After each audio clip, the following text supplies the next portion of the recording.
Good afternoon, everyone. Welcome to Talent and welcome to Latitude. I hope you're all having fun here. Particularly for me, it's the first time I was in Talent. Really enjoyed. The weather's been lovely, and I'm told it's the same all year round, always sunny and always beautiful. So great to be here. I work as a general manager in Printify, and today our topic is about overcoming silent feedback. So, the world is evolving. We saw so much in Latitude this week, right, about the future. I particularly want to quote a really interesting one I heard in the session today, which is the future and the pace of change will never be this fast, and at the same time, will never be this slow in future. So, we're constantly evolving, and particularly in the retail and e-commerce space, the world has moved from support as a cost to like customer obsession, which is the norm. We have so many examples of what made that happen. Does anyone know of Zappos? Oh, great. So Zappos is one like strong example of customer obsession. They call themselves actually a customer-oriented company than a shoe company. It's a shoe company in the US, and they had loads of initiatives that were completely centric on the customer and nothing to do with shoes. Like, let's take an example. In COVID, they introduced a hotline for customers who wanted to speak if they were lonely, if they were in the lockdowns.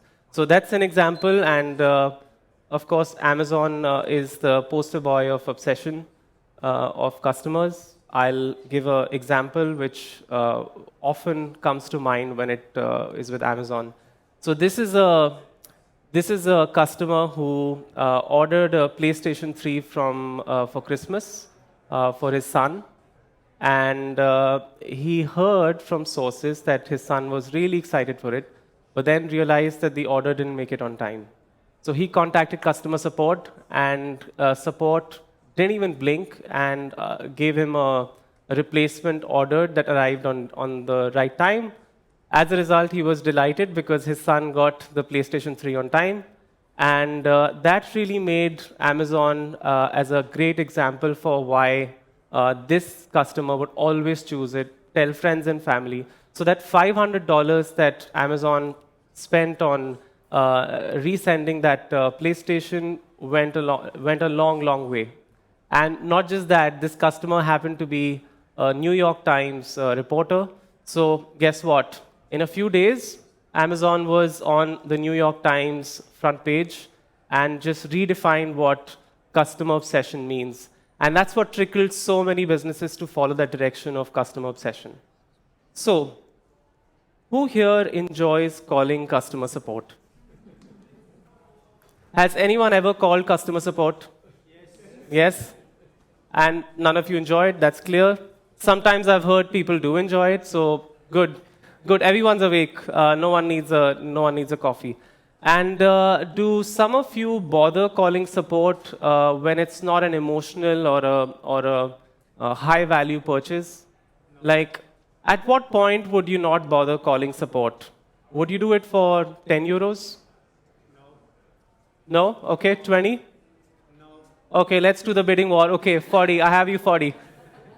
No, exactly, right? And I think what answers came here very well describe how our customers behave in the retail and e-commerce marketplace.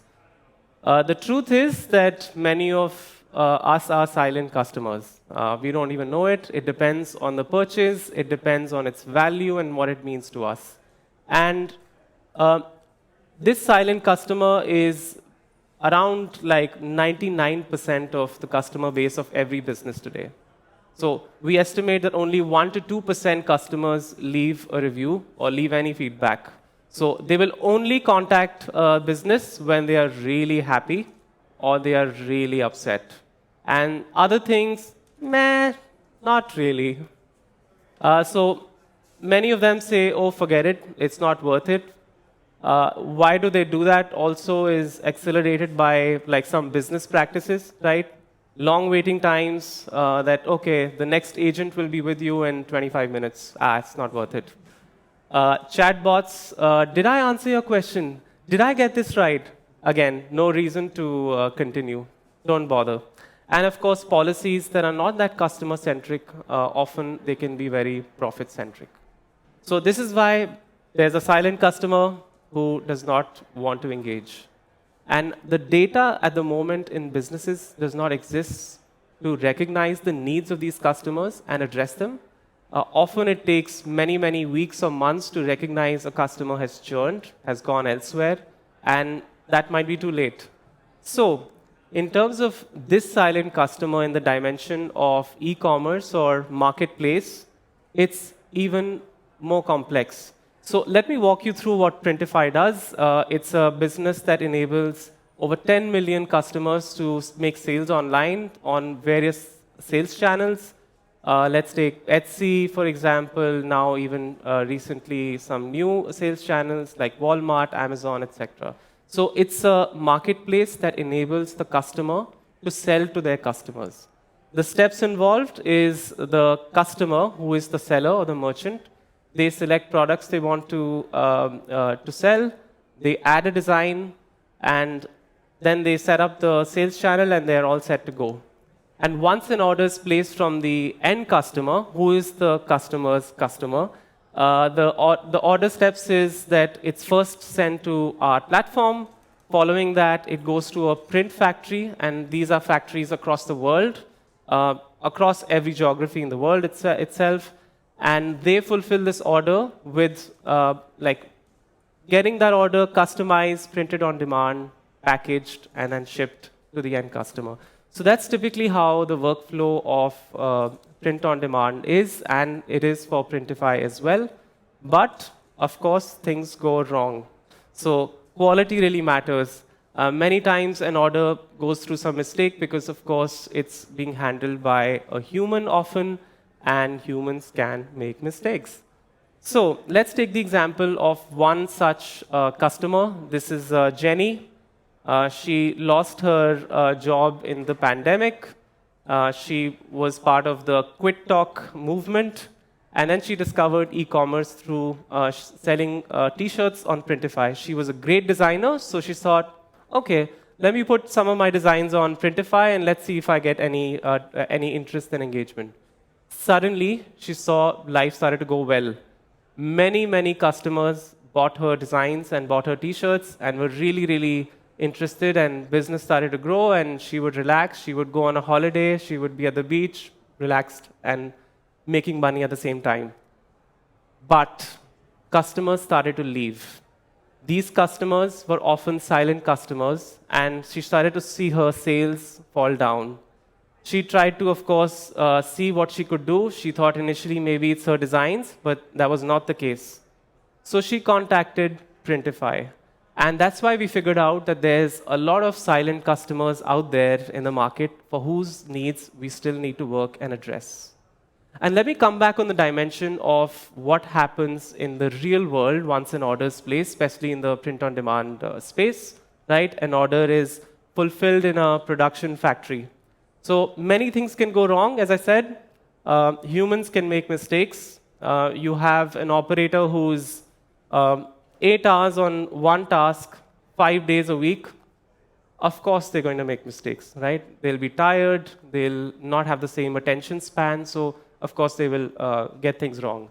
We also have lagging metrics, like the example I shared with Jenny's customers, right? She didn't realize that her sales went down until she really waited weeks, and after that is when she contacted Printify. And the third and last but not least is that there is no proof. So there's no proof to validate, especially in a model where there's a different customer and a different end customer. What was the proof of quality, and what was done to address that? So we heard about the silent customer. We saw the needs of Jenny, and we thought of developing a breakthrough innovative solution, which we called as AI quality control. So AI quality control is one more use case among many you must have heard through this through this conference this week of how AI can help use and address some of these issues. A solution for the silent customer and how we're looking to improve quality across the world in a scalable, standardized way. So, how does AIQC work? So, AIQC has three different components. The first component is a hardware device. This device is like, you can say, a black box with a camera. So, a camera with some supporting instruments. The second component is the magic, right? The AI and software quality check. And then the third component is what touches the human, which is the operator at the production factory. So these three are the main components and flow of AI quality control, and that's what helps us address the silent customers' needs. So as I mentioned, here's some like visuals of how it looks like. It is actually live and in production, so it's not something of a concept in future, 10 years later, and something that may not be. It's a hardware device in production, and this is how it looks like. Here it is looking at a T-shirt, and it's aimed to then have a number of checks.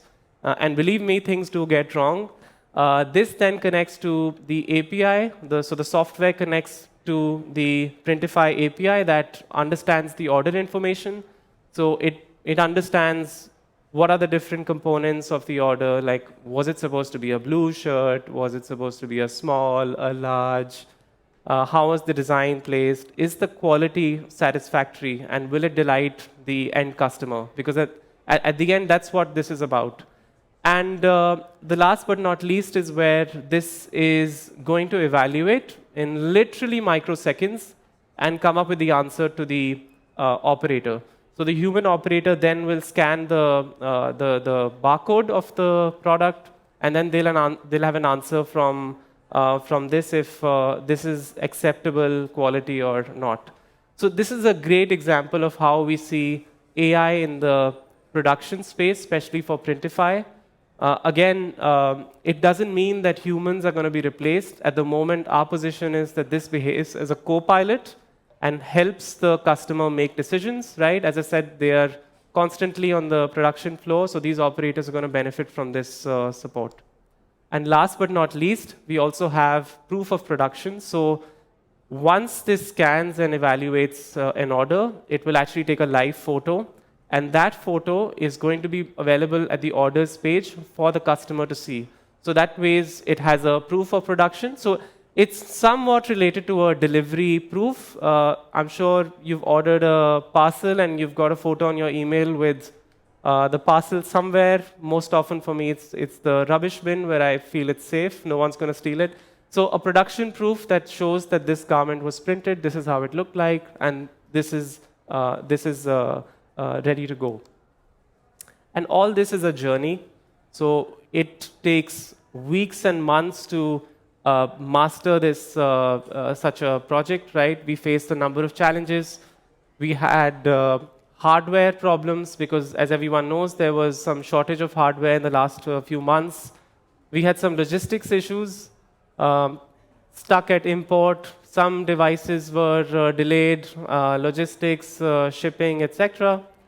But the most important one was that while we were here, the product team as well as the engineering team, it took time for us to learn how a factory and how production really works. So it needed a lot of ideation, iteration for understanding truly how this will be in real life.